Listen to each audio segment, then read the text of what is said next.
मित्रो नमस्कार. आपल्या लाडक्या स्टोरीटेल कट्ट्यावर मी संतोष देशपांडे आपलं मनापासून स्वागत करतो. मित्रांनो, मला आज अतिशय आनंद होतोय कारण आज मी आपल्या समोर घेऊन येतोय एका अवलिया कलाकाराला. ते अवलिया याच्यासाठी आहेत कारण त्यांचं वर्णन कुठल्या शब्दात करावं हे मला कळत नाही. होय, आज आपण शरद पोंक्षे यांना आपल्या स्टोरीटेल कट्ट्यावर निमंत्रित केलेलं आहे. सर, तुमचं खूप खूप स्वागत. धन्यवाद. नमस्कार.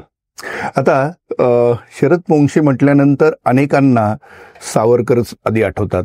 अनेकांना एक कलाकार म्हणून नथुराम गोडसे नाटक आठवतं. अनेकांना त्यांच्या चित्रपटातील किंवा मालिकांतील भूमिका आठवतात. मात्र त्याही पलीकडे जाऊन शरद पोंक्षे हे एक असं व्यक्तिमत्व आहे की ज्यांनी आपली वैचारिक बांधिलकी पक्की ठेवून कुठल्याही आव्हानांना सामोरं जात न डगमगता आपली आजवरची वाटचाल विलक्षण चिकाटीने आणि तितकंच संघर्षमय पद्धतीने केलेली आहे. म्हणून सगळ्यात आधी सर, तुम्हाला आमच्या सगळ्यांच्या वतीने शुभेच्छा देतो की तुम्ही आजवरची ही जी मला वाटतं 35 वर्षांपुढची वाटचाल आहे तितकी, आणि त्यातही स्वतःवरती गुदरलेल्या आरोग्याच्या ह्याच्यातून मात करत तुम्ही इथपर्यंत पोहोचलेला आहात. सगळ्यात आधी तुम्हाला सर्व श्रोत्यांच्या वतीने तुमचं खूप खूप अभिनंदन यासाठी करायचं आहे की नुकताच आपल्याला दीनानाथ मंगेशकरांचा पुरस्काराने सन्मानित केलेला आहे आणि ही अतिशय आनंदाची गोष्ट आहे कारण अतिशय प्रतिष्ठेची ती प्रतिष्ठेचा पुरस्कार आहे. आणि याच पार्श्वभूमीवर तुम्हाला आम्ही आणखी एका नवीन भूमिकेत पाहणार आहोत, ते म्हणजे चित्रपट निर्माता. तर या सगळ्या गोष्टींची उलगड आपण करून देणार आहोत आणि स्टोरीटेलच्या श्रोत्यांना शरद पोंक्षेंची वेगळी ओळख करून द्यायची गरज नाही कारण त्यांनी त्यांच्या आवाजात ज्या कादंबऱ्या आपल्या समोर आणलेल्या आहेत, माझी जन्मठेप असेल, सावरकरांचं आत्मचरित्र, किंवा मी नथुराम आहे, मृत्युंजय आहे, अशा अनेक गोष्टी श्रोत्यांना माहिती आहेतच आणि त्यांना आजही भरभरून प्रतिसाद मिळतोय. त्यामुळे आपल्याच स्टोरीटेल फॅमिलीतले एक सदस्य ज्यांना मी खूप वर्षांपासून इथे आणायचं म्हणत होतो, पण तो आज इथे योग जुळून आला. नाही, मला स्टोरीटेलवर येण्याचा आनंद याच्यासाठी जास्त झालाय की माझ्या अत्यंत लाडक्या, ज्यांना मी दैवत म्हणतो, त्या सावरकरांची जन्मठेप ही माझ्या आवाजामध्ये स्टोरीटेलवर आज जगभर ऐकतायत लोक. हल्ली वाचायला वेळ नाही, तर मी पण माझ्या व्याख्यानांमधनं बऱ्याच वेळा सांगत असतो शेवटी की तुम्ही सकाळी जर स्टोरीटेलवर लावलीत माझी जन्मठेप आणि शांतपणे सगळी घरातली कामं करत राहिला तर संपूर्ण कुटुंब जन्मठेप तुम्हाला ऐकायला मिळेल. बरोबर. वेगळा वेळ काढून वाचायची गरज नाही आणि त्यासाठी मी स्टोरीटेलचा आभारी आहे. धन्यवाद सर. आणि माझा एक अजून आग्रह आहे की अजून काही अशी पुस्तकं आहेत जे विज्ञाननिष्ठ निबंध आहेत जे आत्ताच्या पिढीला फार गरजेचे आहेत सावरकरांचे. तर अशी काही विज्ञाननिष्ठ दृष्टिकोन जे सावरकरांचे आहेत जे पुढच्या पिढ्यांना अत्यंत गरजेचे आहे भारत पुढे नेण्यासाठी, अशी पण सावरकरांची काही काही छान पुस्तकं आहेत. त्यांचं पण आपण जर तुम्हाला शक्य झालं तर आपण भविष्यात ती पुस्तकं स्टोरीटेलवर ऑडिओ बुक मध्ये आणूया. नक्कीच आपण ते करूया. याचं कारण असं की सावरकर आजही रिलेव्हंट आहेत असं जे म्हटलं जातं ते त्याच्या मागचं कारण असू शकतं. आता ते रिलेव्हंट का आहेत ते आपण यांच्याकडनं जाणून घेऊया. सावरकर हे नेहमी, एक फक्त किस्सा सांगतो तुम्हाला. अंदमानच्या कारागृहामध्ये एक ब्रिटिश अधिकारी ज्याने 1857चा स्वातंत्र्य समर हे पुस्तक वाचलं, म्हणजे सावरकरांनी इंग्लंडमध्ये शिकत असताना लिहिलं. इंग्लंडमध्ये शिकत असताना त्यांनी 2 पुस्तकं लिहिली. एक 1857चं स्वातंत्र्य समर लिहिलं आणि दुसरं इटलीच्या मॅजिनीचं आत्मचरित्र. आणि पुस्तकं ब्रिटिश माणसांनी वाचली आणि त्याला कुतूहल निर्माण झालं की हा व्ही.डी. सावरकर कोण आहे, याला मला भेटावं असं वाटतंय. आणि तेव्हा त्यांनी चौकशी केली. तेव्हा त्यांच्या असं लक्षात आलं की ब्रिटिश सरकारने त्यांना अंदमानच्या शिक्षेमध्ये काळ्यापण्या शिक्षेला पाठवलेलं आहे. तर त्यांना आश्चर्य वाटलं की एवढा मोठा लेखक असं का काळ्यापणाची शिक्षा भोगत असेल. तर तो ब्रिटिश असल्यामुळे त्यांना काही परवानगी वगैरे स्पेशली मिळाल्या आणि ते अंदमानात भेटायला गेले. काय 1.5 तास कोठडीमध्ये भेट झाली. भेट झाल्यानंतर निघताना ते एक वाक्य म्हणाले, ते वाक्य फार महत्वाचं आहे. ते म्हणाले की मिस्टर सावरकर, तुम्ही चुकीच्या देशात आणि चुकीच्या वेळी जन्माला आलात. तुम्ही जर आज युरोपामध्ये जन्माला आला असता, युरोपातल्या कुठल्या तरी देशात, तर आज महाविद्यालयांमध्ये, शाळांमध्ये तुमचे लेख अभ्यासासाठी ठेवले असते. म्हणजे इटलीच्या मॅजिनीचं आत्मचरित्र, त्याची प्रस्तावना जवळजवळ 23-24 पानांची नुसती प्रस्तावना सावरकरांनी लिहिली आहे. ती तर मुलांना, विद्यार्थ्यांना अभ्यासक्रमात शिकवली पाहिजे. मानवी दृष्टिकोन, संपूर्ण मानवतेचं कल्याण करण्यासाठी काय करावं, इतकं अफलातून लिहिलेलं आहे. पण हे सावरकर तुमच्या आयुष्यात कधी आले सर? हे सावरकर, लहानपणापासून सावरकर ऐकत होतो मी, पण एवढी ओढ नव्हती किंवा एवढं त्यांचं पछाडून जाण्यासारखं त्यांचं वाचन करावं असं मला नाही वाटलं. ते मला 98 जेव्हा नथुराम गोडसेची भूमिका मिळाली, त्याच्यानंतर तात्याराव माझ्या आयुष्यात खऱ्या अर्थाने आले. मग 98, 99, 2000 हे 3-4 वर्ष मी वेड्यासारखी पुस्तकं वाचायला सुरुवात केली. माझी एक मावशी अंधेरीला राहते, ती प्रचंड सावरकर वेडी आहे. तिच्याकडे काही पुस्तकं अवेलेबल होती, तर मी तिच्याकडे जाऊन, ती म्हणाली पहिलं कुठलं वाचू? ती म्हणाली पहिलं हिंदुत्व वाच. हिंदू आहेस ना तू? तर हिंदू आहे म्हणजे नेमकं काय आहे हे आधी कळायला पाहिजे. तुझा बेस तयार होऊ दे, मग तू पुढचं सुरू कर. आणि मी पहिलं हिंदुत्व वाचलं. आसिता सिंधू पर्यंत यस्य भारत भूमिका पितृभू पुण्यभूश्चैव हिंदू ऋती स्मृता, ही जी सावरकरांनी व्याख्या केली हिंदुत्वाची, की सिंधू हिमालयापासून, मला वाटतं ती पहिलीच व्याख्या हो, सिंधू हिमालयापासून ते सिंधू सागरापर्यंत ही विशाल भूमी, ज्याची ज्याची पितृभूमी आहे, ज्याची ज्याची पुण्यभूमी आहे, तो हिंदू. शब्दाचं प्रयोजन सुद्धा पाहणार. पितृभूमी, मातृभूमी नाही म्हटलंय, पितृभूमी म्हटलंय. पितृभूमी असावी लागते, मातृभूमी मानता येते. म्हणजे मी 60 वर्ष 70 वर्ष इंग्लंडमध्ये राहिलो, माझ्या पुढच्या 4 पिढ्या इंग्लंडमध्ये जन्माला आल्या, तर मी हे म्हणू शकतो की इंग्लंड ही माझी मातृभूमी आहे. कारण आता माझं अख्खं आयुष्य पिढ्या इथेच राहिलो मी. पण जर त्याला विचारलं की तुझं पितृभूमी कुठली, तर तो 200 वर्ष जरी इंग्लंडमध्ये राहिला असेल तरी त्याला पितृभूमी भारतच सांगावी लागते. हो, पितृभूमी म्हणजे काय? आपलं मूळ पुरुष, बरोबर, आपलं कुळ म्हणतो जे आपण. म्हणजे तुम्ही देशपांडे, आता देशपांड्यांचा जो वटवृक्ष आहे आपलं, ते काय ते वंशवेल जी दाखवतो, त्याच्यात एक मूळ पुरुष असतो बघा. बरोबर. तर तो मूळ पुरुष कुठला आहे? पित्र. आपले जी पित्र आहेत, बरोबर, ती पित्र कुठली आहेत? ती कुठल्याही देशात तुम्ही स्थायिक व्हा, तुमची पित्र शेवटी भारतात असणार आहे. ते सगळे हिंदू. आता इथे सावरकरांनी फार गंमत करून ठेवलेली आहे. म्हणजे भारतामधले जे मुसलमान आहेत त्यांना जर विचारलं की तुमची पित्र कुठली, म्हणजे ते जर म्हणाले की सावरकरांच्या व्याख्येप्रमाणे मग आम्ही काय हिंदू म्हणजे हिंदू नाही का, तर सावरकर म्हणतात तुम्ही पण हिंदूच आहात. कसे? तुमची पित्र कुठली? 4-5 पिढ्यांपूर्वीपर्यंतच ते मुसलमान होते, 5-6 पिढ्यांच्या आधी ते हिंदूच होते. भारतातले 90% मुसलमान हे 5-7 पिढ्यांच्या पूर्वी हिंदूच होते. आणि त्याच आयडेंटिटी क्रायसिस मधून सध्या पाकिस्तान जातो आहे, आणि ते आपण पाहतोय, कारण त्यांना रिलेट स्वतःला करायचंय अरबांना, मात्र ते होत नाही. सावरकर एक देशपांडेच असतो, एक बोंगशे असतो, एक जाधव असतो, एक पाटील असतो. बरोबर. हे त्यांचे पूर्वज जेव्हा तलवार आणि कुराण घेऊन आले आक्रमण करायला, एक तर कुराणाचा स्वीकार कर किंवा तलवारीने मुंडकं तोडायला तयार हो, मृत्यूला तयार हो, तेव्हा घाबरून काही माणसं मुसलमान धर्म स्वीकारला, ते पुढे आहेत. आणि जे असे बाटलेले असतात ना, ते जास्त कडवे असतात. तेव्हा तुम्ही दुबईतल्या मुसलमान आणि भारतातल्या मुसलमानामध्ये जो फरक आहे ना, तो जास्त, तो भयंकर. तो जो बाटलेला असतो ना, तो जास्त सिद्ध करायचा प्रयत्न करत असतो सतत. बरोबर. त्यामुळे सावरकरांची व्याख्या काय आहे? पित्र. यांची पित्र बघायला गेला तर पुन्हा ते सगळे हिंदू दिसतात तुम्हाला.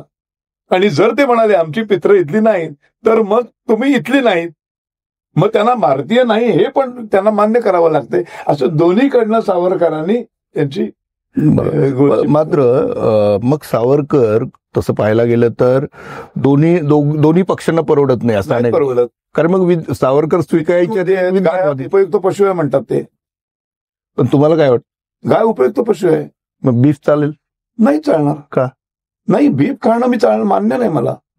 ह्याचं कारण, शास्त्रीय कारण जे सावरकरांनीच सांगितलंय, ह्याचं शास्त्रीय कारण असं आहे, जर तुम्हाला मांसाहार आवडत असेल तर अनेक प्राणी आहेत जगात खाण्यासाठी.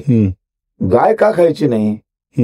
गायीच्या शरीरातून बाहेर पडणारा प्रत्येक पदार्थ, तिचं गोमूत्र, तिचं शेण, तिची लाळ उपयुक्त आहे, औषधी आहे. मग परमेश्वराने निर्मात्याने एक असा उपयुक्त चालता बोलता डॉक्टर निर्माण केलाय. तर जर आपल्याला मांसाहारच करायचा आहे मग गायच कशाला मारायची आणि ती संपवायची कशाला. अच्छा, ती वाचूया ना आपण, ती उपयुक्त आहे ना आपल्याला. जो उपयोगी आहे कशा अर्थाने उपयुक्त, खाण्याच्या दृष्टीने उपयुक्त असं नाही म्हणत. नाही. आता छत्रपती शिवाजी महाराज त्या काळामधल्या सगळ्या लढाया उत्तम घोड्यावरनच होत्या. बरोबर. मग सगळेजण घोडे मारून खायला लागले आणि घोड्यांची पैदासच संपली तर चालणार नाही. लढाया लढणार कशा. बरोबर, घोडे महत्वाचे आहेत. बरोबर, अगदी गंमत आहे. घोड्याचं उद्या एखाद्याने मांस खाल्लं असेल आणि ते फारच चविष्ट लागलं असेल तर तो उद्या मला म्हणाला घोडे मारूनच खाऊ. तर त्याच्या काळानुसार घोडा चालणार नाही ना मारून. बरोबर.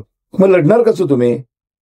आज मी कॅन्सरमधनं गेलोय. कॅन्सरमधनं जात असताना, कॅन्सरच्या पूर्ण ट्रीटमेंट चालू असताना मी सातत्याने रोज सकाळ संध्याकाळ काय प्राशन करत होतो. गोमूत्र प्राशन करत होतो. तुमचे असंख्य त्वचेचे रोग गायीच्या चाटण्याने बरे होतात. बरोबर. म्हणून गोशाळेमध्ये जाऊन कित्येक लोक गायीकडनं असे चाटून घेतात. कामधेनू म्हणतोच आपण गाईला. आपले युपीचे हे बघा काय तुकतुकीत दिसतात सीएम, जातात ना त्यांच्या गोशाळेमध्ये. मग जो प्राणी, एक तर तो प्राणी कोणाला त्रास देत नाही, तो बिचारा गरीब आहे. गाय अत्यंत गरीब, ती कोणाला त्रास. गरीब शब्द म्हणले की गायच येतो समोर. गाय गरीब, गरीब गाय. हा, प्रत्येकाला आहे ना, प्रत्येक प्राण्याबरोबर त्याचे एक विशेषण आहे, गुणधर्म आहे. तसं गरीब गाय आहे म्हणतात. एखादी बाई गरीब असते ना, गरीब गाय आहे ती, तिला नको त्रास देऊ. जो गरीब असतो, जो निरुपद्रवी असतो आणि 100% उपयुक्त असतो, त्याला का मारायचं. केवळ तुम्हाला चांगलं वाटतं म्हणून, आवडतं म्हणून असं. आणि मग त्या जे आपल्याकडे त्याला माता म्हणतात, तर ते माता का म्हणतात. आपण बघा, ज्या ज्या गोष्टी आपल्याला मातृतुल्य वाटतात त्यांना आपण माता म्हणतो. म्हणजे ऍक्च्युली ती जन्म देणारी असायची गरज नसते. पाणी म्हणजे जीवन. ते पाणी देणाऱ्या ज्या 7 नद्या आहेत त्या सगळ्यांना आपण माता म्हणतो. गंगा मैया, कृष्णा मैया, त्यांची मंदिरं आहेत. आपण कोणालाही माता म्हणतो बघा. तर माता म्हणणे ही आपला संस्कार आहे, ते आपली संस्कृती आहे. बरोबर. नाही, खूप छान तुम्ही आता सांगितलं. आणि हा जो प्रतिवाद आहे, गाय हा उपयुक्त प्राणी आहे म्हणजे काय, तर तुम्ही मला आणखीन एक टोकाचं सांगतो आता. एका ठिकाणी असं म्हणतात ते की समजा पृथ्वीवरती एक माणूस आणि एक गाय एवढंच शिल्लक राहिलं. हे टोकाचं म्हटलंय मी. अशी परिस्थिती आज तागात आलेली नाही, येणारही नाही, पण अशी आली. एक माणूस एक गाय शिल्लक आहे. गोमाता आहे. गाईच्या पोटात 33 कोटी देव आहेत असं आपल्या संकल्पना आहेत. तर महिला मारायचं कसं. म्हणून जर माणूस मेला तर सावरकरांना ते मान्य नाही आहे. त्यावेळेला सावरकर म्हणतात, पुन्हा सृष्टी निर्माण करण्याची क्षमता गाय आणि माणूस हे दोनच जे जिवंत प्राणी आहेत त्याच माणसामध्ये आहे. पुन्हा पूर्ण सृष्टी निर्माण करण्याची क्षमता, ज्ञान विज्ञान निर्माण करण्याची क्षमता गायीमध्ये नाही. तिथे ती कमकुवत आहे, ती माणसामध्ये आहे. मग ह्या 2 प्राणी जर शिल्लक राहिले, त्या 2 प्राण्यांमधला सर्वात पहिल्यांदा जगला कोण पाहिजे. मग जर माणूस जगला पाहिजे, तो माणूस जगला तर तो 100 गायी पुन्हा निर्माण करू शकतो. मग माणसाने त्यावेळेला ती गाय खाऊन जगलं पाहिजे. हो, असं लिहून ठेवलंय ते. आणि मग त्याचाच तुम्ही तोच दाखला आता घ्यायला लागलात तर मग चुकीचं आहे ना. कुठल्या परिस्थितीत काय करावं असं पण सांगतो ना आपण. बरोबर नाही का. परिस्थितीजन्य ते दाखला आहे. दाखले आहेत सगळेच दाखले परिस्थितीजन्य असतात. सगळं लिखाण परिस्थितीजन्य असतं. सामाजिक भौगोलिक परिस्थितीच्या गरजा. गाय गो माता आहे, गायीच्या पोटात 33 कोटी देव आहेत, हे कधीतरी कोणाला तरी म्हणावं लागलं परिस्थितीनुसार. का. कारण गाय मारून सर्रास खात होते की गाई आपल्याकडं. आणि मग गायी अशा जर संपल्या, गो प्राणी जर संपला. आज बघा, वाघ बचाव मोहीम का काढावी लागली. वाघांची संख्या बचाव आहे ना. का संपले तर काय होते, नाही चालणार ना. सृष्टी आहे, सृष्टीचा बॅलन्स राखला पाहिजे. ज्या अर्थी ज्या विधात्याने हे सगळे प्राणी मात्र निर्माण केले, काहीतरी योजना असेल ना त्याच्या पाठीमागं. म्हणजे नथुरामचं प्रयोग सुरू केल्यानंतर तुम्ही मग तात्याराव तुमच्या आयुष्यात आला. 97-98ला नथुराम गोडसेच्या नाटकाचा अभ्यास सुरू झाला. त्यावेळेला नथुरामचा अभ्यास करताना सातत्याने सावरकर यायचे. की नथुराम हा प्रखर सावरकर भक्त होता. त्याच्यामुळं मग नथुरामचं वाचताना मला अद्भुत वाटायचं की काय माणूस होता आणि हा सावरकरांचा भक्त आहे. म्हणजे सावरकर कोण आहेत. आणि मग ते वाचायला सुरुवात केली आणि मग त्या भूमिकेला धार आली राहिला आणि मी आणि सावरकर कनेक्ट झालो. आणि मग 98, 99, 2000, 2001 4 वर्ष सावरकर भरपूर वाचले. त्याचा जवळजवळ परीक्षेला बसल्यासारखा अभ्यास केला आणि 2001 साली सावरकरांवर कल्याणमध्ये पहिलं व्याख्यान झालं.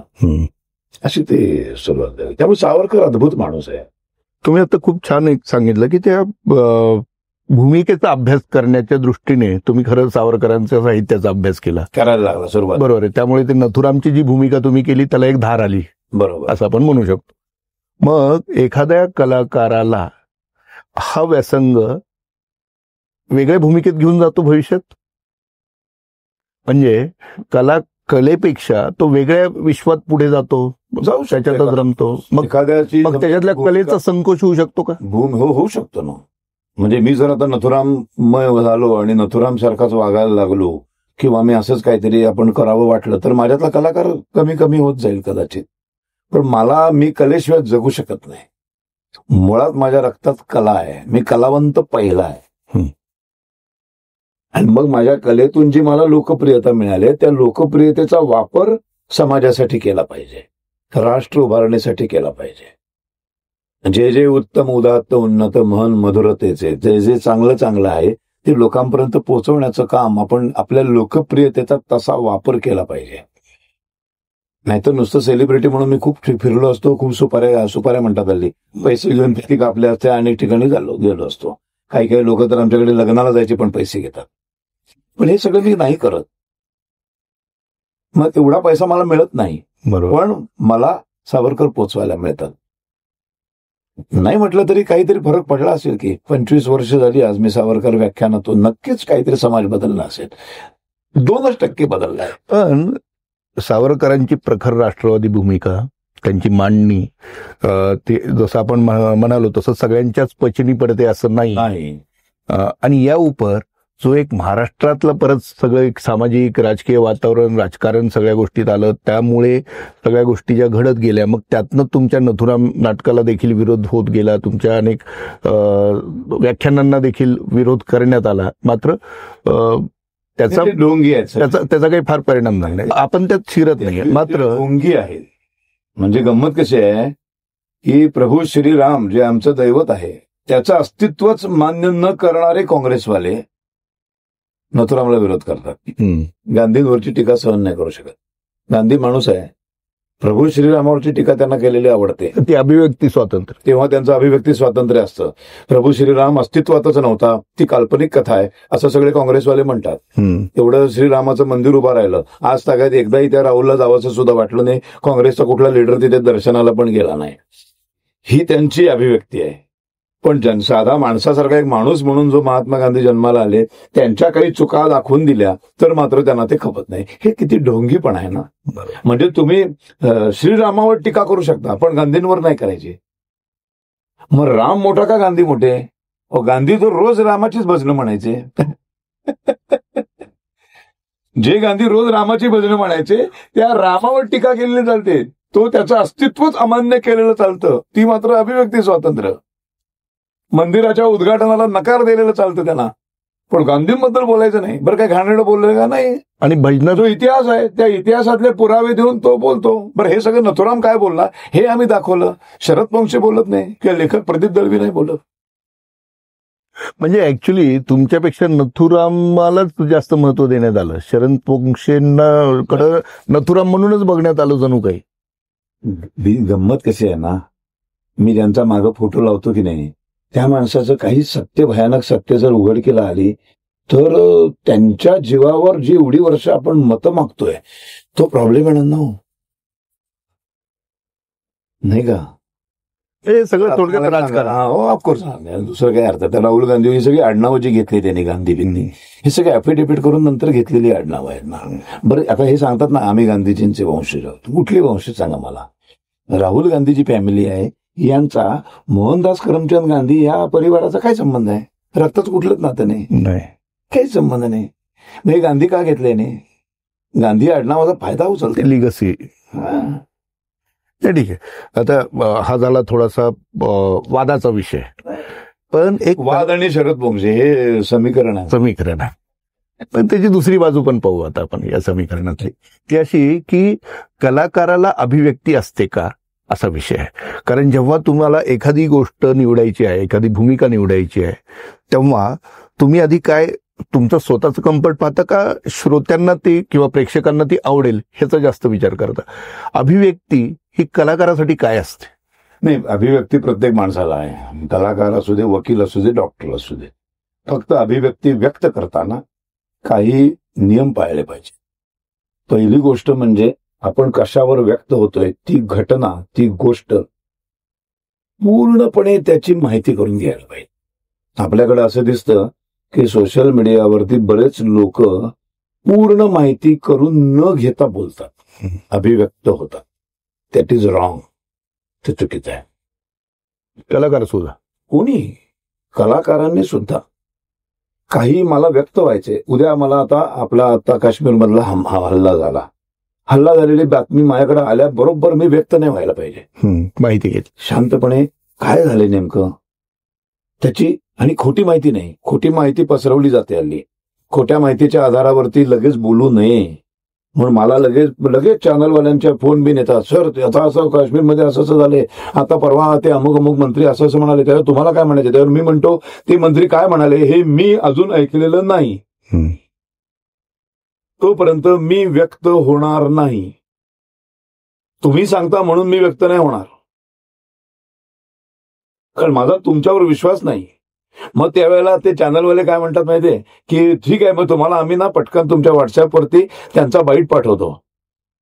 त्याच्यावर मी म्हणतो त्यांचा बाईट पाठवला तरी मी व्यक्त होणार नाही, कारण तो बाईट तुमच्या सोयीनुसार मागचं पुढचं कट करून तेवढंच तुम्ही वादग्रस्त बनवायचा प्रयत्न करता, जे माझ्या पण व्याख्यानांच्या बाबतीत होतं. ते संदर्भ आहे. एक्झॅक्टली.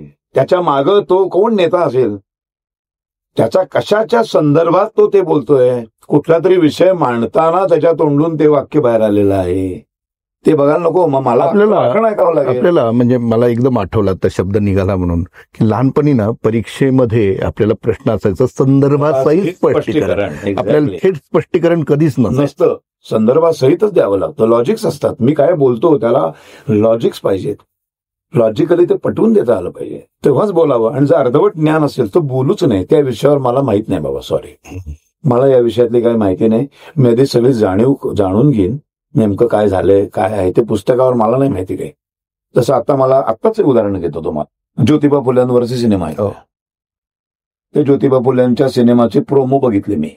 त्यात एक लहान ब्राह्मणाचा मुलगा दाखवलाय, असं टक्कल केलेला शेंडी असलेला. तो एक शेणगोडा मारतो त्याच्यावर. तर लगेच काही एक दोन तथाकथित स्वतःला ब्राह्मण संघटना समजणाऱ्या नेत्यांनी विरोध केला. तर मला लगेच आमच्याकडे पहिले फोन येतात. मी म्हटलं मला जोपर्यंत मी स्टार्ट टू एंड सिनेमा पाहणार नाही तोपर्यंत सिनेमावर मी व्यक्त होणार नाही. त्यापुढे ते प्रोमो दाखवलं ना, म्हटलं ब्राह्मणांनी ज्योतिबा फुल्यांना त्रास दिला तर त्रास दिलाय ना, आणि तो त्रासच दिला नाही असं कसं. आणि आचार्य अत्रेंनी त्यावेळी जेव्हा काढला होता तो पहिला चित्रपट फुलेंवरचा, त्याच्यामध्ये पण सेम असे प्रसंग आहेत. हो, पण त्रास दिलाय तर दिलाय ना. बरोबर. ते खोटं कसं होईल? इतिहास बदलता येत नाही की नाही. तसं संभाजी महाराजांचा वाट दाखवली ना शिर्क्यांनी त्या, मग तो इतिहास नाही ना बदलता येत. ते दुखावले जातील पुढच्या पिढ्या म्हणून. मला आता ब्राह्मण म्हणून दुःख होतंय म्हणून मग फुल्यांच्या पिक्चरमध्ये ब्राह्मणाने जो फुल्यांना त्रास दिला तो दाखवायचा नाही, हे चुकीचं नाही का? त्यावेळेचे काही ब्राह्मण नालायक होते तर ते नालायक होते हे मान्य करायला पाहिजे. बरोबर. पण त्याचबरोबरीने एका ब्राह्मणाने त्यांना वाडा पण दिला. बरोबर. ते पण आहे ना. म्हणजे याचा अर्थ असा आहे की कुठल्याही समाजामध्ये कुठल्याही जातीमध्ये सगळे वाईटच असतात असं नाहीये. सगळीकडे चांगलेही असतात आणि वाईटही असतात. थोडक्यात कलाकारांनी, मी म्हटलं चित्रपट बघितल्याशिवाय मी असलं काही बोलणार नाही, त्यामुळे विषयच संपला सगळा. आता शरद बोंक्षेंच्या तोंडून एखादा वादग्रस्त यावा अशी त्यांची इच्छा होती, ते काय झालं नाही. थोडक्यात कलाकारांनी संदर्भासहितच स्पष्ट व्हायला, पूर्ण विषयाची जाणीव करून घेऊन ते काय आहे त्याचा विचारपूर्वक मगच बोलावं. उठसूट बोलू नये, नाहीतर नंतर मग खूप ट्रोलिंग होतं आणि नंतर मग ते डिलीट करावं लागतात पोस्ट. अशा खूप गोष्टी घडतात. बरोबर. सर, आता तुमच्या आजवरच्या कारकिर्दीमध्ये तुम्ही सगळ्या गोष्टी हाताळलेल्या आहात. म्हणजे सगळी माध्यमं, नाट्य असेल, मालिका असतील, चित्रपट असतील, आकाशवाणी सुद्धा आहे. एक वर्षभर मी गंमत म्हणून सांगतो, हगणदारी मुक्त गाव असा एक शासनाचा उपक्रम होता. आम्ही 7 वाजता दर बुधवारी आकाशवाणीवर जाऊन हागणदारी म्हणजे असे रस्त्याच्या कडेला बसू नका, टॉयलेटमध्ये जा, ही जागृती करणारा एक कार्यक्रम करायचो आम्ही. म्हणजे तेव्हापासून प्रबोधनाच्या ह्याच्यात आहात तुम्ही. त्याच्यात सुद्धा सगळ्यात कमी पैसे मिळतात त्या आकाशवाणीवरती. अगदी म्हणजे फक्त जाण्या येण्याचे तिकिटाचे पैसे मिळतात, पण तरी मी जायचो, कारण ते महत्वाचं आहे. मग या सगळ्या माध्यमांमध्ये आपण त्याला असं म्हणूया की ऑडिओ माध्यम आहे ते, तुम्हाला सगळ्यात जवळच कुठलं आहे बरं? खरं सांगू का, मी अगदी खरं. मी अगदी खरं सांगतो, मी असं डाववजो नाही, मला सगळीकडे मजा येते करायला. सगळीकडं मला तेवढंच मी एन्जॉय करतो. नाटकात तेवढंच एन्जॉय करतो, सिनेमा, मालिका, आता एखादं रेकॉर्डिंग. आता तुमचं हेचाच का अनुभव आहे हा. जवळजवळ 20 का 22 दिवस मी जन्मठेप वाचत होतो. जिभेचे तुकडे पडले हो. Story teller. हो, 7-7 ओळींचं एक वाक्य सावरकरांचं. मी कित्येक वेळा स्टोरी टेलवर जन्मठेप 4 पानं वाचून झाल्यानंतर सगळं डिलीट कर आणि पुन्हा वाचतो, कारण मला आत्ता वाचता शेवटी त्याचा अर्थ कळलाय, ते मी चुकीचं बोललोय, ते डिलीट कर सगळं, पुन्हा वाचतो ती पानं. असं 23 दिवस लागलेत मला ते 850 पानं वाचायला. जिभेचे तुकडे पडले. मग ते किती एन्जॉय केले मी. बरोबर. आकाशवाणीवरचं तर वेगळाच हे आहे, तुम्हाला दृश्य दिसत नाहीये, आणि दृश्य न दिसताना नुसतं ऐकून तो इफेक्ट साजरा करायचा आहे. रोज परिणाम व्हायला पाहिजे ऐकणाऱ्यावर. तेही केवढं अवघड माध्यम आहे. सिनेमामध्ये तुम्हाला फक्त तुमचे क्लोजअप असतात, डोळे बोलतात, डोळ्यातून बोलायचंय, जास्तीत जास्त चेहऱ्यावरच्या हावभावातून बोलायचे, शब्द कमी आहेत, चित्रपट आहे तो बोलपट नाही आहे. आणि नाटकामध्ये पहिल्या 4 रंगांच्या मागं चेहऱ्यावरचे भावच दिसत नाहीत. मग तिथे तुमच्या पूर्ण गेस्चर, हात वारे, बॉडी लँग्वेज, अखंड बॉडी 24 तास दिसते नाटकात. तिथं प्रत्येक माध्यमाची गंमत वेगळी आहे. त्याची एकदा टेक्निक कळली की तुम्ही सगळीकडे तेवढंच एन्जॉय करता. बरोबर. गेली 35-40 वर्ष तुम्ही या क्षेत्रात आहात. तुमचं काय निरीक्षण आहे बरं? जशी कलाकाराची एक अभिव्यक्ती म्हणलो आपण किंवा अभिरुची म्हणू, तसं प्रेक्षकांची देखील असते का, आणि ती बदलली आहे का? नाही, प्रेक्षकांची अभिरुची नाही. जे उत्तम आहे ते सगळं प्रेक्षकांना आवडतं बघायला. नाहीतर मग आज पुरुष नाटक चाललं नसतं माझं. 2 वर्षापूर्वी हिमालयाची सावली केलं मी कर्व्यांच्या जीवनावरती, किंवा नथुराम गोडसे 25 वर्ष चाललं नसतं ना. बरोबर. 25 वर्ष नाटक चालतं. 1200च्या वर प्रयोग होतात जगभरामध्ये, अमेरिका, ऑस्ट्रेलियापासून सगळीकडे. सगळ्याच प्रेक्षकांना कसं आवडतं? उत्तम भाषा मराठी ऐकायला आवडते, उत्तम अभिनय आवडतो, उत्तम मांडणी आवडतं सगळं. जे छान आहे, चांगलं आहे, ते सगळं आवडतं लोक. पण आता तुम्ही भाषेचा उल्लेख केलात म्हणून भाषेचा देखील आता ऱ्हास होतोय का सार्वजनिक? पूर्ण ऱ्हास होतोय नाही, झाला, पूर्ण झाला. रिक्षा भेटलीच नाही मला, म्हणून यायला उशीर झाला. रिक्षा भेटलीच नाही मला, मी चहा प्यायली. हो, पण मग हे प्रमाण भाषा ह्याला मानता तुम्ही? हो, का नाही मानायची? मग बोली भाषांचं काय? असू दे की, ती पण छानच आहे की. बोली भाषांचं महत्व फार वेगळं आहे, पण म्हणून प्रमाण भाषा पूर्ण संपुष्टात आणायची हे अत्यंत चुकीचं आहे. मग सगळं साहित्य कचऱ्याच्या टोपलीतच जाईल. मग व्याकरण हा विषयच राहणार नाही. कोणी कसंही बोला. भाषेला गरज आहे व्याकरणाची. हो, आहे ना, ऑफकोर्स गरज आहे. का नसेल गरज? प्रत्येक भाषेमध्ये इंग्रजीला ग्रामर आहे, मराठीमध्ये व्याकरण आहे, सगळे छंद आहे, सगळं आहे. अगदी संत तुकाराम महाराजांपासून, संत नामदेव महाराजांपासून, ज्ञानेश्वर महाराजांपासून वेगवेगळ्या छंदामध्ये त्यांनी काव्य बांधलेलं आहे. व्याकरणच आहे ते. प्रमाण भाषा असलीच पाहिजे. एक मूळ प्रमाण भाषा म्हणून एक भाषा असली पाहिजे. त्याच्या मग छटा असतात त्या. मग ती मालवणी एक आहे, मग त्याची गंमत आहे वेगळी. एक विदर्भी आहे, एक मराठवाड्यातली आहे, एक कोल्हापूर साईडची घाटावरची भाषा आहे. ती सगळी गंमत आहे ना. ती सौंदर्य आहे ना. तुम्ही आता मूळ आहेच की. तुम्ही आता महाराष्ट्रभर प्रवास केला, कुठल्या भाषेने तुम्हाला जास्त, म्हणजे बोली भाषेने किंवा ते लहेजा कुठला जास्त आवडतो? मला मालवणी बोलता येत नाही, पण मला मालवणी ऐकायला भयंकर आवडतं. आणि मी उत्तम घाटावरचं बोलू शकतो. जे मी आता गुलाबराव जाधव जो करतोय मी आता पुरुष मध्ये, ती पूर्ण ती भाषा आहे. आता पुरुषचा उल्लेख म्हणजे त्याच्यात असं वाक्य आहे, तुम्ही आता जे बोलताय शिक्षणाबद्दल जरा ते उचकटून सांगा की. ते तू उचकटून सांगा, हे जे आहे ना, ही जी गंमत आहे ना. पुरुषचा आता तुम्ही उल्लेख केलात म्हणून, पुरुष जयवंत दळवींनी लिहिलेलं हे अजरामर नाट्य, आणि ते पुन्हा एकदा तुम्ही रंगमंचावर आणलेलं आहे. त्याला उत्तम प्रतिसादही मिळतो आहे. आणि एक अशी अपवादात्मक गोष्ट असावी की जिथं एका शो मध्ये तुम्ही म्हणजे मला वाटतं बीडला झालं होतं आणि तिथे सर्वांनी अशा प्रसंगात देखील उभारून तुम्हाला दाद दिली, असं फारच क्वचित पाहायला मिळतं. पुण्यामध्ये अण्णाभाऊ साठेला झालं. काय झालं सांगा भाऊ? पुण्यामध्ये अण्णाभाऊ साठे, पुण्या शहरात एवढं मोठं theatre बांधलंय Annabhau Sathe. Annabhau साठेचा main curtain बंद पडला. आमच्या नाटकाचा प्रयोग, पुरुष व्यावसायिक रंगभूमीवरचं गाजलेलं नाटक, 500 रुपये तिकीट काढून प्रेक्षक आले, पडदाच नाही. आम्ही तो प्रयोग तसाच केला. कसं करणार सांगा? पणजी गोव्यातलं कला अकादमी, तिथे जाधवचं नाटक बंद. बापरे, हो. ह्या त्यांना थांबावं लागलं.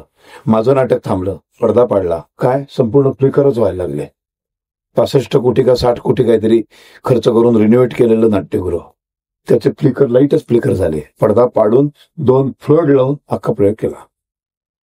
तरी देखील बीडला टॉयलेटच नाही. बरं, तरी देखील कलाकार आणि रसिकांमधलं नातं अतूट आहे. त्या अवस्थेत ते बिचारे बसले. त्यांनी ते सहन करत नाटक बघितलं. आम्ही ते सगळं सहन करत प्रयोग केला. भयंकर परिस्थिती आहे. मग महाराष्ट्रातली नाट्यगृह आज कुठल्या अवस्थेत येत असं तुम्हाला वाटतं? वाईट अवस्थेत आहेत. मोठा प्रॉब्लेम आहे हा. नाट्यगृह बांधायचं असतं शासनाला, आणि हे बऱ्याच वेळेला सांस्कृतिक मंत्री वगैरे, प्रत्येक पक्षाचे सरकार बदलतात, मग ते नवीन आलेले सांस्कृतिक मंत्री असतात, ते अत्यंत असे उत्साहाने ना आमच्यासारख्या काही लोकांना असे बोलवतात आणि एक मिटिंग करतात आणि सांगतात की तुम्हाला काय म्हणणं आहे सांगा आम्हाला. मग त्यावेळेला आम्ही हिरिरीने आमचे मुद्दे मांडतो. आम्हाला आपली वेळी आशा असते, आता हे चांगलं काहीतरी करतील, ते काही कोणच काही करत नाही, हे सोडा. त्यावेळेला आम्ही नेहमी सांगतो, काय असं आहे बघा, एक 40-50 कोटींचं एक नाट्यगृह उभं राहतं. त्यावेळेला कोणी हा विचारच करत नाही की नाट्यगृह बांधणं सोपं आहे, ते मेंटेन करणं अवघड आहे. मग काय करायला पाहिजे? समजा एक नाट्यगृह बांधायला जर 50 कोटीचा खर्च असेल, तर ते नाट्यगृहाचं बजेट 75 कोटी पास केलं पाहिजे, आणि 50 कोटीचं उत्तम अद्ययावत नाट्यगृह बांधून 25 कोटीची एक एफडी केली पाहिजे, मेंटेनन्स एफडी. आणि त्या मेंटेनन्स एफडी मधून जो पैसा येतो त्या पैशातून दररोज त्या नाट्यगृहाचं मेंटेनन्स व्हायला पाहिजे, जेणेकरून नाट्यकांचे प्रयोग सादर करून आम्ही जे भाडं भरतो त्या भाड्याचा मेंटेनन्सशी संबंध नसला पाहिजे. त्या 25 कोटीचं एफडीचं व्याजच एवढं येईल की त्या व्याजातून सगळे सफाई कामगारांचे पगार निघतील. तिथले एअर कंडिशन, शेवटी बघा कधी ना कधीतरी या सगळ्या गोष्टी बिघडतात. त्या बिघडल्यानंतर त्या दुरुस्त करायला जे पैसे लागतात, काही खुर्च्या खराब होतात, कधी कधी ते स्पंज निघून जातो, अनेक गोष्टी मेंटेनन्स, जसं जसं त्याचे वर्ष वाढत जातील तसं मेंटेनन्स वाढत जातो. तो मेंटेनन्स करायला त्याच वेळेला ती तरतूद केली पाहिजे. 50 कोटी जर लागत असतील, 75 कोटीचं बजेट पास करा, 25 कोटी मेंटेनन्स फंड म्हणून ठेवून द्या, त्याच्या व्याजातून चालू दे. आमच्या नाट्यगृहाच्या भाड्यामधनं ते होताच कामा नये. इथे हे करत नाहीत. काय कारण आहे? अनास्था नाही, हे सांगून आम्ही थकलो. डोक्यातच शिरत नाही ते कोणाच्या. त्यामुळे मग काय होतंय, नाट्यगृह बांधलं जातं. आता मुंबई पुण्यात तर प्रयोग तरी होतात, म्हणजे रेग्युलर आमचं भाडं तरी मिळतं त्यांना. आता बीड, लातूर, बरोबर, या ठिकाणी 1-2 महिन्याने एक नाट्यप्रयोग, म्हणजे एकदाच भाडं मिळणार त्याला. ते काय असेल 25-30 हजार रुपये. मग तो काय म्हणतो, आयला 25-30 हजार 2 महिन्यांना एकदाच हे भाडं गेलं, मग ह्याचं मेंटेनन्स कसं करणार मी?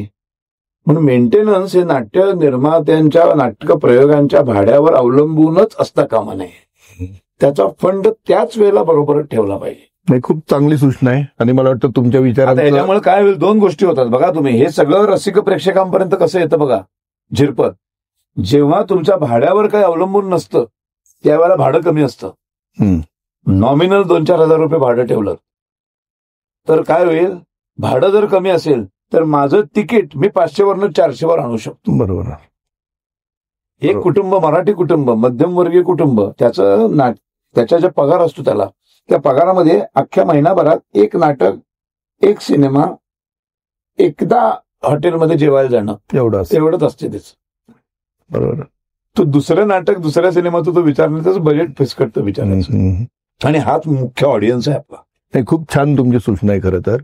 आणि मला वाटतं तुमचे सगळे मित्र आहेत आणि तुमचं वजन आहे, त्यामुळे ह्या असलं वजन वजनाला ते वजन ठेवलं ना आमचं शरद वंशीचं, ते काटा खालीच जात नाही. एकदम हलकं कागदासारखं आहे आमचं वजन. दिसायला वर लिहिलेलं आहे 2 किलो वगैरे काय. नाही, पण अशी आपण आशय व्यक्त करूया की आता तसं होणार नाही. आणि मी तुम्हाला काहीतरी छान कुणाला काय नाही पडले, चायला काही अर्थ नाही. सगळे ऐकतात बिकतात, छान म्हणतात, कॉफी वगैरे सँडविच खायला घालतात आम्हाला. वा वा तुमचे मस्त बोललात, काही नाही. नाही, आता हा अनएंडिंग राहणार आहे कदाचित विषय, पण ठीक आहे, आपण लेट्स होप की आशेवरच तर जगतोय आपण. नाहीतरी नाही, सगळं काहीतरी नक्कीच चांगलं होणार या आशेवर अख्खं आयुष्य जातं. आता पुढचा विषय तो म्हणजे तुमची नवीन भूमिका या अर्थाने पडद्यावरची भूमिका असं नाही, पडद्यामागची भूमिका, तुमचा नवीन चित्रपट त्याविषयी. बंजारा हा माझ्या मुलांनी लिहिलेला सिनेमा 16 मेला प्रदर्शित होते संपूर्ण महाराष्ट्रामध्ये. पॅनोरमा त्याला डिस्ट्रीब्यूट करते. सांगलीच्या रोहिणीताई पटवर्धन, ज्या पूर्वी संस्थानिक होत्या, त्या निर्मात्या आहेत. आणि त्याचं संपूर्ण व्यवस्थापन, संपूर्ण एक्झिक्यूट करायचा निर्माता मी आहे. त्यामुळं ही निर्मिती आहे माझी, ही पहिल्यांदाच मी सगळं करतोय आहे. एवढी वर्ष 110 चित्रपट केल्यानंतर निर्मात्याने काय करू नये ते कळलं मला. ते माझ्या प्रोडक्शनमध्ये काही होऊ दिलं नाही मी. सगळ्यात पहिलं म्हणजे प्रदर्शनाच्या आधी प्रत्येक माणसाचे संपूर्ण पेमेंट क्लिअर झालेलं असेल, ही पहिली अट. नाहीतर अनेक सिनेमे प्रदर्शित झाल्यानंतरही आम्ही आपले फोन लावत राहतो, अरे ते पैसे नाही दिलेत तुम्ही, तसं ते माझ्या बाबतीत होता कामा नये, ही पहिली अट. दुसरं, प्रत्येक माणसाचं आम्ही इन्शुरन्स काढला संपूर्ण शूटिंग होईपर्यंत. कोणालाही कसलाही त्रास होणार नाही. आमच्या युनिटमध्ये एक डॉक्टर, मी पेमेंट देऊन एक डॉक्टर ठेवला होता की सेटवर कोणालाही काही झालं तरी माझा डॉक्टर तिथे उपलब्ध असेल. आणि हे झालं, आम्ही सिक्कीममध्ये शूट करत असताना अचानक उलट्या आणि जुलाब सुरू झाले सुनील बर्वेंना. तर त्यावेळेला माझा डॉक्टर असल्यामुळं तात्काळ उपचार करण्यात आले आणि तो बरा पण झाला आणि तो शूटिंग पण करू शकला. तर अशा ज्या गोष्टी निर्मात्याने काय करू नये ते सगळं मला कळल्यामुळं त्या चुका मी केल्या नाहीत. त्यामुळे पहिली गोष्ट. दुसरी गोष्ट, हे प्रदर्शित करणं हे भयंकर, म्हणजे लिटरली एक बाळंतपण आहे. ज्या वेदना स्त्रीला होतात एखाद्या बाळाला जन्म देताना, तेवढ्याच वेदना होतात निर्मात्याला प्रदर्शनासाठी. भयानक आहे हो, सगळीकडनंच ना फार वाईट अवस्था आहे. पण मला नशिबाने माझे सगळे कलाकार, भरत जाधव, सुनील बर्वे असे 2 आणि मी, आम्ही 3 मित्रांची गोष्ट आहे ती. संपूर्ण भारतामधला हा पहिला सिनेमा असेल जो संपूर्ण सिनेमा सिक्कीममध्ये शूट झाला. कारण त्याची गोष्ट तशी आहे. हिमालयाच्या एका कुठेतरी ठिकाणी ते काहीतरी शोधायला निघालेले मित्र आहेत. त्यामुळे सिक्कीममध्ये शूट करणं भयंकर अवघड होतं. तिथे 15 सीटरची बस पण जात नाही तिथे. म्हणजे तुम्हाला आता महाराष्ट्रात जर मला शूट करायचं असेल तर मी 200 माणसं 4 बसमधनं घेऊन जाऊ शकतो.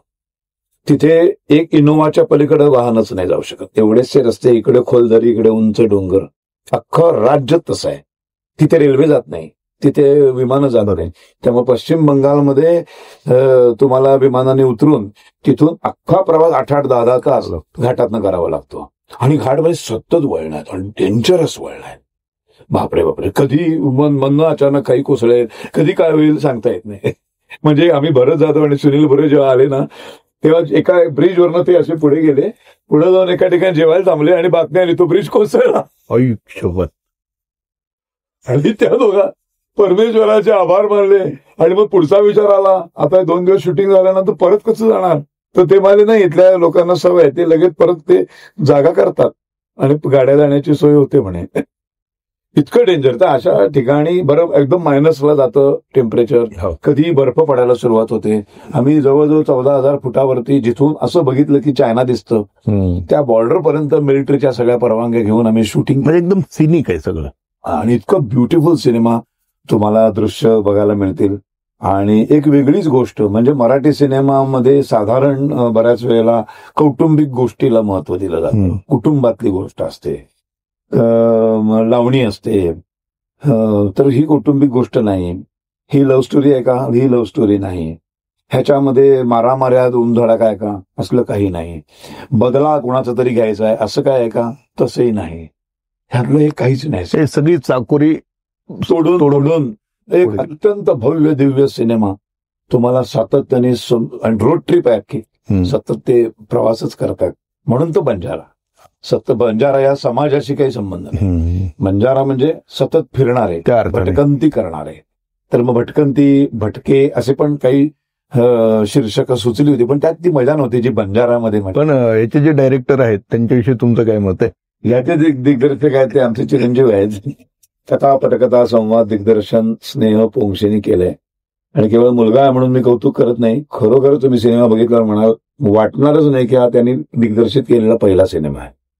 एवढी मोठी फौज घेऊन आम्ही सिक्कीममध्ये फिरत होतो. अतिशय ठरलेल्या प्लॅनिंग प्रमाणे त्या दिवशीचं शूटिंग रोजच्या रोज होत होतं. फक्त 3 दिवस आम्हाला बर्फ पडल्यामुळं प्रॉब्लेम झाले. 150 लोकांचं युनिट आम्ही बसून राहिलो. हॉटेल चांगली नाहीत, खाण्यापिण्याचे वांदे आहेत सगळे. अशा सगळ्या परिस्थितीला सगळ्यांनी मला खूप सहकार्य केलं. म्हणजे भरत जाधव एवढा मोठा स्टार आहे, पण एक पैशाचा पण त्रास नाही. पराकोटीचं सहकार्य. सुनील बर्वे असेल, अवधूत गुप्तेने म्युझिक केलंय. हिंदीमधले शान, सोनू निगम, विशाल ददलानी, स्वतः अवधूत अशी 4 गाणी गायलीत. अफलातून गाणी. त्यातलं एक गाणं पहिलं रिलीज झालं आमचं. त्याच्यानंतर टीझर रिलीज झाला. आता 30 एप्रिलला आमचा ट्रेलर येतोय सिनेमाचा आणि 16 मेला प्रदर्शित होतोय. 5-5.5 वर्ष माझा मुलगा अनेक ठिकाणी उमेदवारी करत होता. म्हणजे एका सिनेमाला तर त्यांनी कलावंतांच्या कपड्यांना इस्त्री पण केली. मला म्हणाला बाबा काय करू? म्हटलं मार इस्त्री.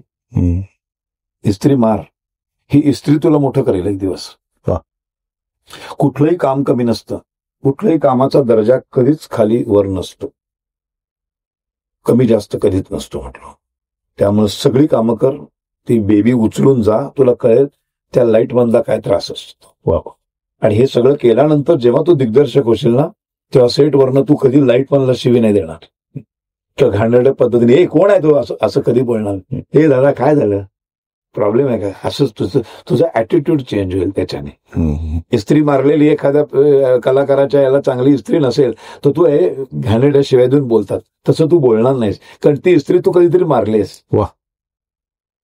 कधीतरी तो भांडून आलेला असतो, कधीतरी त्याला नसतं मिळालं, सकाळचा नाश्ता कुठेतरी कमी पडलेला असतो, काहीतरी विचारायचं बिघडलेलं असतंय, कुठल्या तरी टेन्शन असतात, त्यात काहीतरी होतं. ते माणसं आहेत शेवटी सगळी. आणि हे सगळं केल्यामुळं तो वयाच्या 27व्या वर्षी 150 लोकांना घेऊन एवढा उत्तम सिनेमा करू शकतो. अभिमान वाटतो मला. वा. मुलगा म्हणून नाही, हा तिसरा कोणी असता तरी मला तेवढंच कौतुक वाटलं. वा. खूप छान तुम्ही सांगितलं आणि खूप खूप शुभेच्छा तुम्हा दोघांनाही आणि किंबहुना पूर्ण टीमला. धन्यवाद. आणि आम्हाला सगळ्यांना आवडेल आणि आम्ही तिकीट काढून तो चित्रपट पाहू. OTT-वर यायची वाट पाहणार नाही. OTT-वर आम्ही आणायचं की नाही आपण विचार करतोय. OTT-वर बरोबर बोलला तुम्ही. एक मध्यंतरी आमिर खानची फार छान मुलाखत झाली होती, त्यात तो फार मस्त बोलला होता सिनेमा चालत नाहीत या विषयावर. तो काय म्हणाला माहितीये, मी एक छान मोठी गाडी विकत घ्यायला गेलो शोरूम मध्ये, एक मर्सिडीज घ्यायला गेलो आणि नुसतीच बघितली आणि मी नाही विकत घेतली आणि परत आलो. तर 2 महिन्यांनी त्या शोरूमचा मालक मर्सिडीज घेऊन घरी आला आणि मला 2 महिन्यापूर्वी तुम्ही आला होता विकत घ्यायला, पण तुम्ही काही ती घेतली नाही, तर मी तुम्हाला ते फुकट देतो. तर कोण कशाला मर्सिडीज विकत घ्यायला जाईल? सिनेमा जर मला माहिती आहे की 2 महिन्यांनी तो OTT-वर फुकट मिळणार आहे, तर मी थिएटरमध्ये का जाईन? तर सगळ्या सिनेमाच्या निर्मात्यांनी थोडासा विचार आता करायला पाहिजे की इतक्या घाईघाईने OTT-वर आणायचं का नाही. नाटकाला गर्दी का होते? नाटक OTT-वर येत नाही.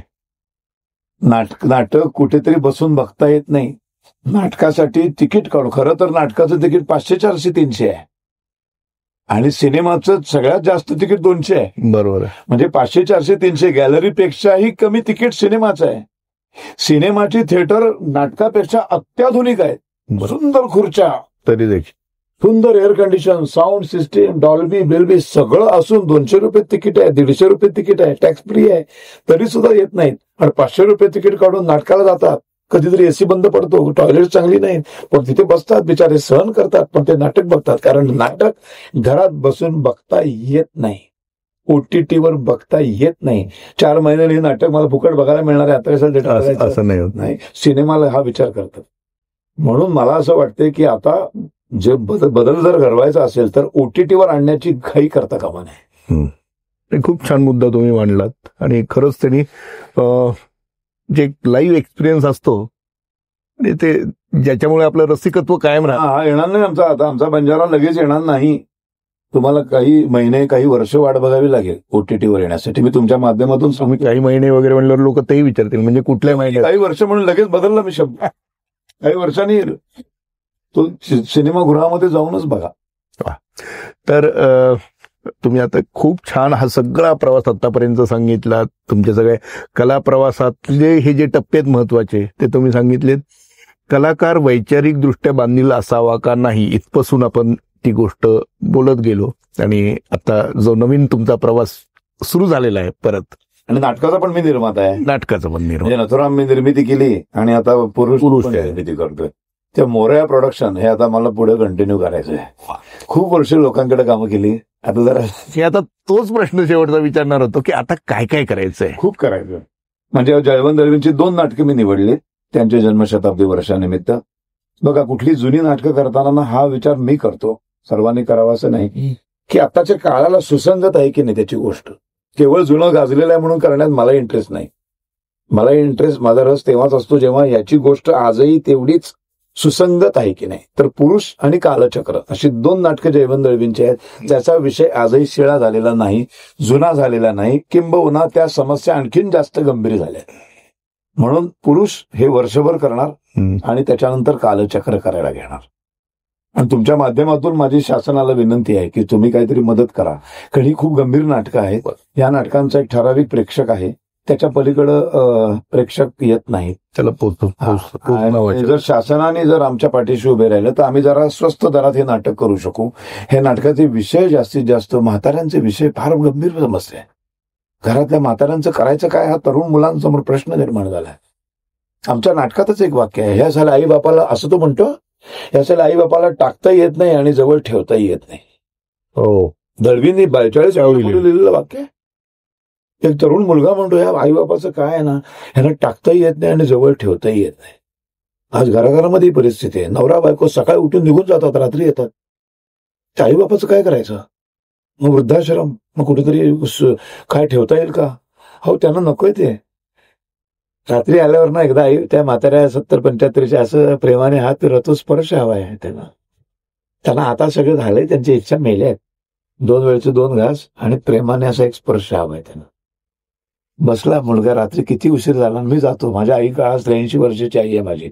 किती पण उशीर झाला ना मी जवळ जाऊन बसतो, 2 मिनिटं तिचे पाय चेपतो, तिच्या पाठीवर नात फिरवतो, तिला असं जवळ घेतो जरा. आता उलट झालं ना, ती जशी म्हातारी होतात ना, ती लहान होतात, आपण मोठे झालो आता. आपण आई वडील झालो त्यांचे. बरोबर. आणि कधीतरी मी 80 वर्षाचा होणार ना, मी माझ्या आईचं जर काही केलं नाही ना तर माझ्या मुलांकडनं माझं कोणीतरी काहीतरी करावं अपेक्षा ठेवूच शकत नाही. मला अधिकारच नाही तो. जी मुलं आपल्या आई वडिलांना घरातून बाहेर काढतात ती नालायक मुलं आहेत, असं माझं फार प्रखर मत आहे. कसे पण असू देत ते आई वडील, किती कटकटे असू दे, ते कसे पण असू दे, त्यांना सांभाळणं मरेपर्यंत ही प्रत्येक मुलाची सुनेची जबाबदारी आहे. एखादा हात माझा दुखतो, खूप दुखतोय, कापून नाही ना टाकत. तो दुखरा हात घेऊन आयुष्यभर जातो ना. काही लोकांना अर्धशिशीचा त्रास असतो, काहींना ऍसिडिटीचा त्रास असतो. मग ऍसिडिटी सतत होते मला, त्याच्याने मला नेहमीच त्रास होतो. काहींना कंबरदुखीचा त्रास असतो, काहींना काहीतरी गुडघे दुखीचा. ते अवयव काढून नाही ना टाकतो आपण. बरोबर. तेव्हा कसं गोळ्या बिस्कट काहीतरी करून ते दुखतं सहन करून वर काहीतरी लावतो, काहीतरी करून ते ढकलतो की नाही. बरोबर. मग आई वडिलांना लगेच टाकता काय तुम्ही? त्यांनी केलं ना तुमचं सगळं, हागणं मुतणं काढलं, चायला तुम्हाला मोठा केला, शिकवला, वेळ प्रसंगी त्यांची दुःख त्यांनी त्यांच्याकडे ठेवली. तुमच्या चेहऱ्यावर हसू आणण्यासाठी वाटेल ते केलं असेल त्या बापाने. तुम्ही वडील, मी वडील, आपण काय काय करतो पोरांपर्यंत नाही पोचवत त्या समस्या. बरोबर. त्याचे लाड पुरवतो, ती पोरं नंतर चला आपल्याला अडचण करतात. नालायक मुलं सगळं. आणि ते सुद्धा जेव्हा सुबत्ता नव्हती तेव्हा त्यांनी हे केलं. आपल्या आयुष्यात काय पगार होता बीएसटी मध्ये? त्याच्यात पण ते आणायचे ना, दर पगार झाला की एक पाव किलो का होईना मिठाई घेऊन यायचे. मला अजूनही आठवते. तर ती 3 तारीख पगाराची आम्ही तो काहीतरी म्हैसूर पाक खायला मिळेल, आज काहीतरी पेढे मिळतील, पाव किलोच परवडायचे त्यांना, अर्धा किलो पण नाही परवडायचे, 300 ग्रॅम पण नाही परवडायचे. ते घेऊन यायचे. काय आनंद होता ना. मग त्या वडिलांना मी टाकून देऊ, मी नालायक, मी टाकलं तर बरोबर. ती मुलं नालायक सगळी माझ्या मते. ते कोणाला काय वाटायचं ते वाटत नाही. बरोबर, असे विषय समोर आलेच पाहिजे. मग म्हणून कालचक्र निवडलंय याच्या पुढचं नाटक 2026. ते कधी आता 26 मध्ये. हे अख्खं वर्ष पुरून. अरे एवढ्या सगळ्या गोष्टीमध्ये तुम्ही वेळेचं व्यवस्थापन कसं करता बरं? एक सहज एक प्रश्न. खूप लोकांना प्रश्न पडतो. काय नाही, मी माझ्याकडे एक डायरी आहे. त्या डायरीमध्ये मी रोजचं लिहितो सगळं. ह्या दिवशी काय करायचंय, मग इथून तिथे जाताना मधला प्रवास, सध्याची परिस्थिती, ट्रॅफिकची, किती वेळ लागेल, काय, असं सगळ्याचा विचार करून 2 तास उशिरा अजून लागतील असं गृहीत धरूनच पुढच्याला तारीख देतो मी. अच्छा. कार्यक्रम सांगताना आज सुद्धा मग तुमची मुलाखत होती, ही 10 वाजता घेऊन मला चालणार नव्हती. मी आधीच सांगितलं 8, 8:30 घेतलं तर मी येईन, कारण मला पुढचं मुंबईतली वेळ गाठायची आहे. बरोबर. हे नियोजन आहे. कसं बोलू मी आता, स्टोरी टेलवाल्यांनी मुलाखत दिली, ते म्हणाले 10ला, मग मुंबईत मी 2लाच दिले ना वेळ कोणाला तरी. मग मी त्याला फोन करायचा, त्याला सांगा अरे जरा वेंगाडून, सॉरी यार ते झाले ना, असं अचानक ते स्टोरी टेलची मुलाखत आली, तर आपण 2:04ला भेटूया का. तर त्यांनी प्लॅनिंग काय केलेलं, म्हणजे 2 ते 4 पुंगशेला भेटून 4 नंतर तो जाणार असतो. त्याचं म्हणजे एका माणूस सत्यानाश सगळ्यांचा करतो. त्यापेक्षा माझी हिंमत पाहिजे की जर 8, 8:30 नसेल तर मग स्टोरी टेलची मुलाखत आपण नंतर काहीतरी करू. हे नाही म्हणता आलं पाहिजे, नकार देता आला पाहिजे. ज्या माणसाला आयुष्यात नकार देता येतो ना, नाही म्हणता, त्याला वाईट वाटलं तरी चालेल. आणि काय वाईट काय त्याच्यात, काय मी खोटं बोलत नाही, चुकीचं बोलत नाही, तुम्हाला फसवत नाही ना, जे आहे ते स्पष्ट सांगतोय. करूया पण 8, 8:30 पर्यंत. हे वेळेचं व्यवस्थापन चांगलं व्यवस्थापन केलं. आणि जेव्हा खूप ताणतणावाचे प्रसंग असतात आयुष्यात, अशा कुठल्या गोष्टीत की ज्यातून त्यातून बाहेर पडण्यासाठी त्या गोष्टी तुम्हाला मदत करतात? शांत राहायचं. हे पूर्वनियोजित आहे. आयुष्यात घडणारी प्रत्येक गोष्ट ही पूर्वनियोजित आहे. ती कोणी बदलू शकत नाही. ते तसंच घडणार आहे आणि मग ते तसंच घडणारच आहे. हे जर विधिलिखितच आहे तर त्याच्यावर विचार कशाला करत बसायचं. ते घडलं, ओके, पुढं काय नाही. पण तरी काय ऐकणं, संगीत असेल किंवा हे बाकी काय, शांत राहायचं, जप करायचा. आमच्या गोंदवलेकर महाराजांनी आम्हाला श्रीराम जयराम जय जयरामचा जप दिलेला आहे. प्रभूच्या नामासारखं ताकद नाही कशात. शांत राहावं, जप करावा, शांत होतं मन. वा, चला हे झालं ना, आता हे झालेलं बदलू नाही शकत. कॅन्सर झाला ना, आता तो नाही बदलू शकत. पुढे काय, कसं काय करता येईल, मग त्याच्या पुढच्या पायऱ्या काय आहेत, तर ट्रीटमेंट आहे. मग आयुर्वेदामध्ये काय सांगितलंय का ते करू. ॲलोपॅथीमध्ये काय काय आहे बाबा, तर किमोथेरपी आहे ती घेऊ. पुढं कसं जाता येईल, पुढं यशस्वी मार्गात यातनं संकटातनं बाहेर कसं काढता येईल ते काढू. हे झालंय, हे बदलू शकत नाही, ते होणारच होतं. ते विधिलिखित आहे, ते माझं कर्म आहे. हे झालं ताण आल्यानंतरचं. ऊर्जा मिळवण्यासाठी काय करता? ऊर्जा मिळवण्यासाठी नाम जप आहे आपल्याकडं. आणि मग मी सावरकर भक्त वगैरे कशाला म्हणायचं, मी रामायण कशाला वाचायचं, महाभारत वाचायचं कशाला, मी वाचून मी शिकणार काय त्याच्यात. रामाला दुःख अवॉइड नाही करता आली. साक्षात देव होता तो, त्याची बायको पळवली. तो पण रडला की माणसांसारखा. पशु पक्षी वृक्ष सगळ्यांना म्हणाला माझी बायको बघितलीत का हो. तो देव आहे, मी अवतार आहे, मी बदलून टाकीन असं नाही. चमत्कार एकही नाही आहे. दुसऱ्या दिवशी भारतवर्षाचा राजा होणार होता. तो आदल्या रात्री वडील सांगतात वनवासाला जा म्हणून, एका क्षणात हो म्हणतो तो, स्वीकारतो. तुम्हाला श्रीराम, श्रीकृष्ण, छत्रपती शिवाजी महाराज, छत्रपती संभाजी महाराज, स्वातंत्र्यवीर सावरकर, लोकमान्य टिळक या माणसांचं सगळं शिकवलं पाहिजे शाळांमधून. संत ज्ञानेश्वर, एवढी एवढी मुलं होती, आई वडिलांना सांगितलं तुम्ही जीव द्या, जीव दिला तर ह्यांना समाज स्वीकारेल. आणि त्या ब्राह्मणांनी फसवलं त्यांना, त्याचा तर जीव गेला. पोरं उघडी पडली, समाजाने स्वीकारलं पण नाही. म्हणजे फसवलं की नाही, फसवल्यावर ती मोठी गुंड म्हणून पुढे यायला पाहिजे होती. खरं तर ते चायला कुणाच्याच आई बापाला मी जगू देणार नाही असं व्हायला पाहिजे होतं, तसं झालं नाही. हे जर तुम्हाला शिकवलं, संत तुकाराम महाराजांची गोष्ट शिकवली. एक सावकाराचा मुलगा जगद्गुरु संत तुकाराम होतो. प्रवास आहे ना. नामदेव महाराज एकनाथ महाराज कुठले पैठणचे, कुठून कुठे आले, त्यांनी ती शोधून काढली. ज्ञानेश्वर माऊलीची समाधी, त्यातली ज्ञानेश्वरी शोधून काढली. ही ज्ञानेश्वरी वाचतो कोणामुळे? एकनाथ महाराजांच्यामुळं. काय संबंध आहे त्यांचा पैठणचा आणि यांचा? हे आम्हाला शिकवलं नाही. हे शिकवलं असतं ना, मनाचे श्लोक शिकवले असते ना, तर मन कसं काबूत ठेवायचं, शांत कसं राहायचं, सगळं कळलं. आम्हाला नाही शिकवलं. आम्हाला फ्रॉइड शिकवला, आम्हाला सगळे इंग्रज शिकवले. आम्हाला सत्यानाश केला सगळा, संस्कृतीचा सत्यानाश केला सगळा. पण आता दिवस बदलतील. हा बदलला, आम्ही आहोत ना. आम्ही त्याचं खरं आहे काय ते शिकवत चाललोय. वा. तर मित्रांनो, हे होते शरद पोंक्षे, जे आपल्या परखड विचारांना कायमच तितक्याच स्पष्टपणे सर्वांपर्यंत नेहमी पोहोचवत असतात.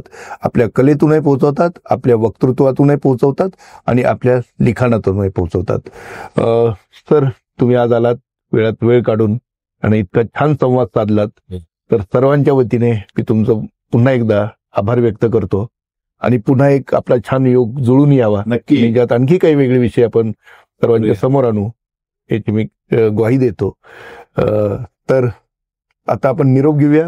आणि शेवटचं आवाहन करतो, 16 मे माझा बंजारा सिनेमा संपूर्ण महाराष्ट्रात प्रदर्शित होतोय. चित्रपटगृहामध्ये जाऊन बघा, कारण नंतर तो फुकटात बघायला OTT वर मिळणार नाही. धन्यवाद.